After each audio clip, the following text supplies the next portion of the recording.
μας έκανε τιμή να είναι εδώ σήμερα μαζί μας. Θα πάμε ένα μέρος αυτής της συζήτησης λίγο στα αγγλικά. Όσοι δεν έχετε ακουστικά και θέλετε... Εσύ θα τα πεις στα αγγλικά ή εγώ? Και εσύ. Θέλεις να πάμε ελληνικά? Να κάνω μια προσπάθεια. Πάμε ελληνικά. Η μισά-μισά. Πάμε μισά-μισά. Όπου βγει. Οι σημείωσεις που κράτησα είναι αγγλικά. Ας πάμε αγγλικά. We'll go English. Yeah. Because I must give a big shout out to all the Canadians watching on the live stream. Yep. When I was told today that they were dialing in from Canada, I was very, very, very humbled and very honored. So big shout out to all the Canadians. Hello to all the Canadians from all of us. Let's further. Yeah, we are also amazed when we learned that we have the team from Toronto. Yeah, Toronto. Yeah, and I think you are from Canada, so we're going to learn more about you in a little bit. I'm from Vancouver, that's why I said the Canadians. Okay. But we love the Torontonians as well. They're also Canadians. Yes. So we are very delighted to have you here. Then you joined the Mindspark, very pleased to accept our invitation. No, thank you. That gives us a chance to know a little more about you. Who is Steve? So I wanted to say thank you for having me when Leonidas told me about what was happening up here and everything I learned about what was happening in Trikala and that the mayor and the city is getting behind. I was very, very honored to take part. I was born in Vancouver, but my father is from Slovakia, my mother is from Kalamata. Really? And like Peter was saying, my parents emigrated to Canada in search of a better life. And to give us a better opportunity. I spent the sort of half of my life in Canada and the other half in the UK, and then I came back to Greece. Wow. So, from Greece, born in Canada, worked in the UK, as we know that you worked in one of the most sought after companies, Google, and you left all this and came back to Greece. Are you crazy? Am I crazy? It sounds kind of. I don't know if I can answer that because I'm working here. No, I'm not crazy. I don't like to think I'm crazy. I think I'm trying to do what there are a lot of people already doing, and I want to be really sure that we acknowledge the people who are already doing what I'm also trying to do, because I'm going to speak in the third person. Steve Vranakis isn't here to fix things. There are people fixing and fighting all over Greece, including in this city. And I think what I felt was I needed to do the same. I needed to join the cause. And I was living abroad, and I was very involved in projects. I helped build the Refugee Info Hub in Lesvos in 2015. I helped do the positioning for Live Like a Local to extend the tourism season through the local Google office in Athens. So I was always very involved and very active in what was happening in Greece because I wanted to stay connected. So when this opportunity came up, I thought I could continue to do things from the sidelines, or I could get up and come over here and do as much as I can. And that's what I'm trying to do right now. Really, that's inspiring for so many people that think that Greece has no people. Everybody discuss about people going out of Greece, and that's all inspiring. Hearing from you that you came back and you're doing things here. That there are things to be done here. There are, and I think we must be careful when we talk about the people who left, because the people who left, for good reason. Yeah, they left because of lack of opportunity and future prospects. And I think a lot of people talked a lot about today about rebuilding confidence in a nation, reinstilling pride, which will translate into credibility on the world stage. And those are the things that will bring people back. And it's really, really important to bring these people back because they're some of our best and our brightest. But also, the work that I'm currently involved in, I'm trying to keep it away from measuring it from conventional communications and marketing metrics. The work that we do has to have an economic impact, has to help the people who have endured the hardships they have over the last 10 years. And so when we think about the 500,000, the number goes up and down depending on who you speak to, those 500,000 people that left are creating 13 billion in value in their host economies. So if we can get them back, that should theoretically translate into a massive impact. And they'll come back, and they'll be here physically, but I also think the ideas that they will bring back with them will help to push the country forward. And that narrative, I love what was being said about we have this past, but we have to be future-facing. And that's very much the approach that we're taking. And being able to harness and tap into that equity we have built over the last few thousand years, but to use that to propel us forward and to do it again. That's inspiring. So we know, let's take, I have my notes, No, go ahead. We have you here, so we have to take this opportunity to learn as much. So one of these is that we know that you are Chief Creative Officer for Greece, now that you left Google. So what is a Chief Creative Officer, and why does Greece need one? I don't think Greece needs one, actually. Well, you know what? I think it's great that Greece has one. I think the title landed, honestly, because that's what I was doing before I came here. And I think what's really interesting is the leadership of the country acknowledged that it'd be interesting to bring outsiders who aren't necessarily political or governmental in. And I think when I hear a lot of what I've heard through the course of today, we need way more creative representation across all aspects of not only government, society, because everybody I've been listening to today, everything from the way monks organize themselves, to humanity being infinitely more important than technology, all these sorts of ideals are so important. And I think that perspective is so different than the way other people think. So that's what I'm trying to do. I think there isn't a creative department for me to, review with. It's trying to elevate this creativity within the nation that already exists within the nation, and to make sure that representation is seen throughout all aspects of our country. I have another question. As someone who grew up outside of Greece, and now you live here, how do you see things here? I would come back. My wife is from here. She's Greek, and my 3 kids were all born here. We really wanted to retain the connection, so we left the UK, and each of my kids was born in Athens. So my boys will have to go to the army and everything. So I've seen. I didn't live the difficulties because I was in the UK. I saw them, but now that I'm here. And I get really emotional. I cry all the time, so I'm going to try not to cry. If you watch some videos, you'll see me crying because I get really emotional because I'm one of the kids who grew up abroad with Greek parents, having that identity crisis. You saw some of it in that video that Panayotis did, and I think you grow up abroad and you're Greek. But you're trying to figure out if you're Canadian, if you're Greek, and then you come back to Greece and you're the Amerikanaki or the Canadese or whatever. And I think I've always tried to resolve that. But now that I'm here, it's really interesting because I'm working with some of the most talented designers and thinkers. So I fundamentally see hope, okay? I see talent. I'm starting to see opportunity. I saw a friend of mine who's got a venture capital company, a young man in Athens, and they just did a massive exit, so another big exit for a Greek technology company. So I see things happening, and I think that momentum is incredibly important to harness and capitalize on and keep building on.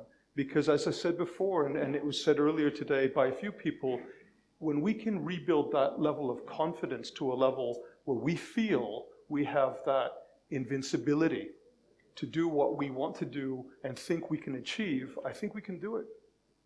And that's what I'm hoping for. We can do it. I think we can. Yeah, that's. I don't want to do too much of a rallying cry. I want to be realistic. I want to be realistic because I think we talked about ethos and empathy as well a lot tonight. And I think I don't want to. We can do it, like a drill sergeant or anything like that. No offense to drill sergeants, but I think it's just really important to be pragmatic, but also to be idealistic.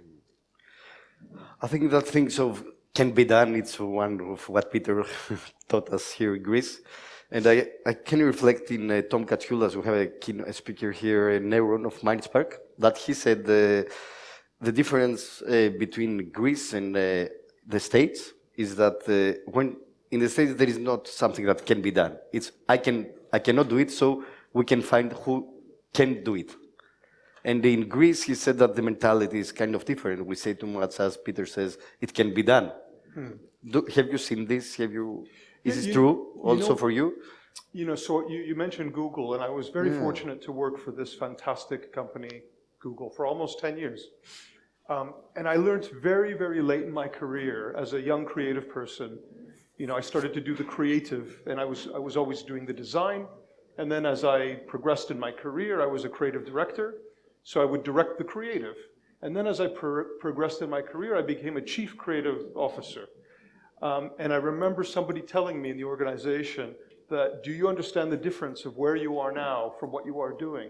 He said, where you were making the creative and then you were creative directing it, you are now creative directing the people, he said. And I'm not a motivational speaker or a leadership coach or anything like that. And I think that's the way I look at what's happening in the country right now.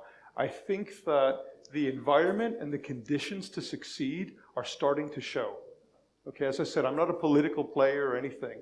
I believe there are things actually happening. I saw them this afternoon when I went to see the mayor. I saw a group of people in a city that isn't necessarily one of the biggest or most well-known, but it is now actually, organize themselves with very little money in a very scrappy way and a tight team. And I saw all the monitors mounted in the control room, and it really, really made me feel incredibly proud, because there was no big budget anything. It was, we're going to do this thing. And what made me incredibly proud is there was a terminal dedicated to, I think, waste management, that we was using machine learning to preempt a potential issue in waste, maybe not being treated the way it should be before it is removed. And it was really interesting because the mayor specifically pointed out the role that sustainability plays in all of this. And that's the same conversation that I had with the Prime Minister in July when I made the decision to come over, which is, we really need to think about this blank sheet of paper that we've been handed. And that's the way I look at it. And I'm not trying to be romantic, but I think you can either say we've reached rock bottom or we have a blank sheet of paper. And if you have a blank sheet of paper, you can write things the way you want to write them, okay? And I think, the conversation that we had with the PM was very much around aligning the recovery of this great nation around sustainability, creativity, and using technology to help us achieve that. And I saw that firsthand today, and it made me incredibly proud for what is happening here. So you said that you're not a motivational speaker. However, your work, you have accomplished a lot, and your work has inspired many people. I know I'm not, now we're going for the $1 million question. You all want to hear this. I'm not supposed to discuss about this, however. I'm not supposed to ask you about the details of your work you are preparing about Greece. But is there anything that you could share with us? Pretty please. It's funny because I think when we, I'm talking to a lot of people, again, in this room, when we launched the narrative, this new country narrative, I don't talk about the brand because I think, again, I've said it in the past, I think rebranding, especially when we talk about it in the context of countries and people who've experienced a lot, I want to be sympathetic and empathetic to what they've been through. So I don't want to talk about the rebranding as much. But I think we talk about this new country narrative. And I think when you write a narrative, it's less about this positioning, and it's much more about looking at what's happening and looking at the potential of what can happen and putting it in a structure and a story that we could tell people that is unique and that is differentiating and that is meaningful and impactful. And that's what we hope to do. And I'm not a massive fan of research either, but we are researching some of the ideas around this because I think it's incredibly important to talk to the 10, 12 million people in this country and get that different level of representation and get outside of our bubbles in Athens and the suburbs and all these different places, and really hear, especially from the generation that has been hardest hit, the under 30-year-olds, who again hover between 30 and 50% unemployment. You know, with no disrespect, I'm 48, so I'm not going to be ageist, but I think with no disrespect, I mean, they are the ones who are going to play an integral role in the recovery of this nation. So we need to get it right. Thank you for all of this. We've done some work now I want to discuss about Trikala. We've done some work with Angela here, and Trikala is what Angela placed it very well, a positive deviancy for Greece, because what happens here, it's innovative, technological, and low-tech and high-tech, as the mayor said. So the point is that Trikala is in the same context as every other city in the Greece, so it grows differently. So what do you think of what's happening here? You already mentioned many things.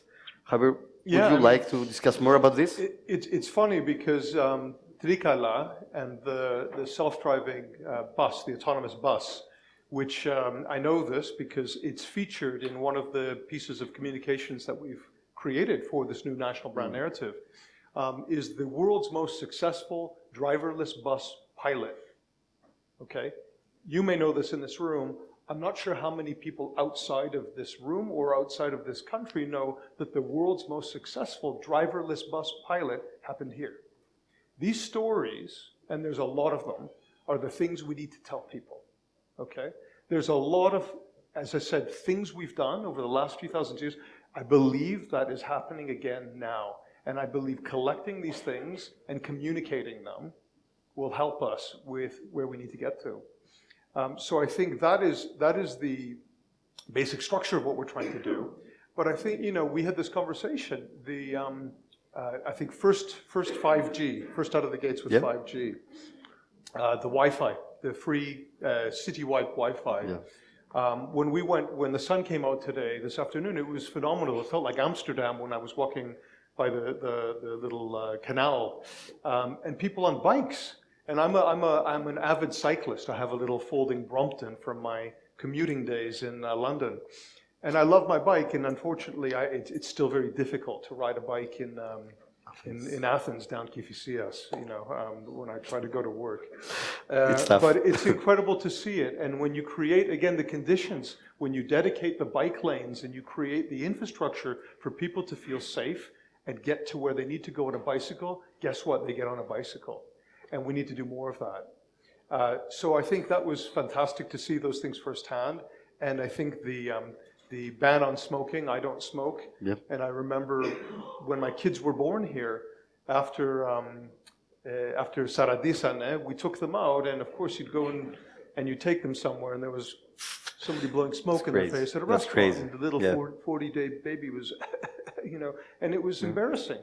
Yeah. And I think what happens very quickly is when you do these things, people who took these things for granted and advantage of them realize the right thing to do is not to make everybody else suffer because you smoke. We have nothing against smokers. I think you have every right to smoke. But I think when it affects people who work at the restaurants, when it affects the people who are trying to eat a meal right next to you, it shouldn't be the right thing. So I think that's just you know, the truth of the matter. And I think what it really shows, though, and I think somebody mentioned it earlier today again, it feels like I'm stealing everybody's material, is it's bringing a sense of enotita. And I feel that after going through this very difficult period, people go into survival mode, and it's the natural thing to do, okay? Because you're trying to stay ahead, you're trying to stay afloat. But what happens is we break apart, we fragment. And I think enotita is key to the recovery, the rebuilding and the rebranding of the nation and this narrative. Because only when we come together as a group of individuals will Greece actually achieve that level of greatness again. Thank you for sharing all this. There is more innovation in Trikala. We have Yolanda. No, Yolanda. Should I hold this and... Yeah, we have the girls in all the organizing. Τα κορίτσια από την διοργάνωση, μόλις ακούσαν τη Βιολάντα, ετοιμαζόταν ένα... This is a local, yeah. This is Yolanda. They're also sponsors for the event. They support us as well. Yeah, very nice. No, I think it's fantastic. So it's 5G and Yolanda as well, and more innovation in Trikala. But I think a biscuit company supporting an event like this, bringing in such fantastic speakers from I think all over the country, and some from abroad as well, is a great sign of confidence, vote of confidence. Yeah. Please. Is there anything else you want to share with our audience, with us? You are going to have a chance to ask questions later. So, as I said, I really wanted to come here because we used some of the things that are happening in Trikala in some of our communications that we're currently researching. So I'd heard so much about Trikala, even from my Google days. And I love challenger brands. Back in the day, Avis had this campaign. It said, because we're number 2, we try harder. And when I see regions like Trikala doing these things, it really makes everybody else stand up and take notice. But it shows that you could be scrappy, you could be a challenger, you could do things with an innovation mindset. I heard earlier about, can creativity be taught, can innovation be taught? These are mindsets. And when you adopt those mindsets, you could do whatever you want. And I saw it firsthand today. And as I said, I think it's fantastic. And I love the fact that the mayor is now elected as the head of the organization of the mayors. And it's incredibly inspiring.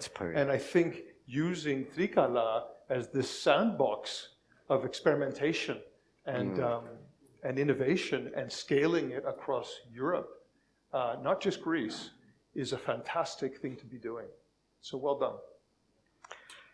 Thank you all. Thank you for this. Thank you, Steve.